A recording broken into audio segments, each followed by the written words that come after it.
স্বাগত জানাচ্ছি আমি মাসুদ বাবু। দর্শক, আমি এই মুহূর্তে রয়েছি লালমনিরহাটের হাতীবান্ধা উপজেলার সিংগিমারি ইউনিয়নের মধ্য সিংগিমারের যে পকেট এলাকা রয়েছে সেই পকেট এলাকায় যদি আপনাদেরকে বলি, ঠিক আজ দুপুর 12টার দিকে এই সীমান্ত এলাকার অর্থাৎ মধ্য সিংগিমারি এলাকার যে ৮ নং ওয়ার্ড রয়েছে, ৮ নং ওয়ার্ডের জাহিদুল ইসলামের ছেলে হাসিনুর রহমান তাদের যে ভারতের সীমান্তে অর্থাৎ ভারতের বেড়াকাটার ঘেঁষে কিন্তু তাদের যে জমি রয়েছে সেই জমিতে কিন্তু ঘাস কাটতে গেলে যে ভারতীয় সীমান্তরক্ষী বাহিনী বিএসএফ কিন্তু তাকে তাদের জমিতে অর্থাৎ বাংলাদেশের ভিতরে এসে কিন্তু গুলি করে এবং পরবর্তীতে তাকে কিন্তু টেনে হিঁচড়ে ভারতের অভ্যন্তরে নিয়ে যায় এবং এখন পর্যন্ত সে মারা গিয়েছে কিনা এবং কি অবস্থায় রয়েছে সেই তথ্য কিন্তু নিশ্চিত করতে পারেনি বাংলাদেশ সীমান্তরক্ষী বাহিনী বিজিবি। আমরা তাদের সঙ্গে কথা বলার চেষ্টা করেছি, তারা আমাদেরকে জানিয়েছেন যে তারা ভারতীয় সীমান্তরক্ষী বাহিনী বিএসএফ এর সঙ্গে কথা বলার চেষ্টা করছে এবং পরবর্তীতে আমাদেরকে জানাবেন। তবে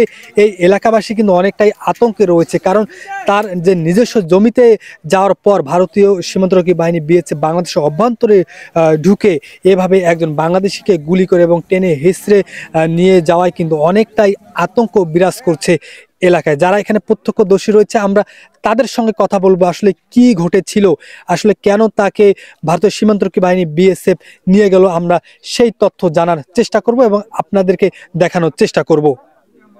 আমি ওই বাসের তলে ছেয়া দম নিতেছি, হাসনুর দেখতেছি ঘাস কাটতেছি, আরে আবার ঘাস কাটা থেকে আর কি টানি নিয়ে গিয়া গুলি করছি, গুলি করি আবার রাইফেল দিয়ে পা দিয়ে কিছুক্ষণ পর আর ওখানে ফেলে রাখছিল, দিয়ে এখানে কিভাবে খোঁজার পর আরে আবার ওই গায়ে তুলিয়ে নিয়ে গেছি।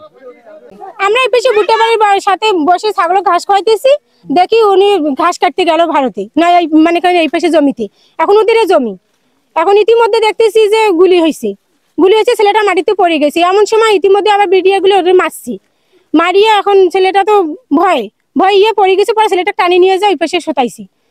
আমরা তো এগুলো দেখলাম, কিন্তু ছেলেটা ভাড়ায় কাজ করে, ও খারাপ না, ভালো ছেলে। ও ভাড়া থেকে আসতে মানে আর 7 দিন হইলো, ও কাজ করতেছে ভাড়ায়, আসি এখন ঘাস কাটতে গেছে। আমরা তো এগুলো দেখলি।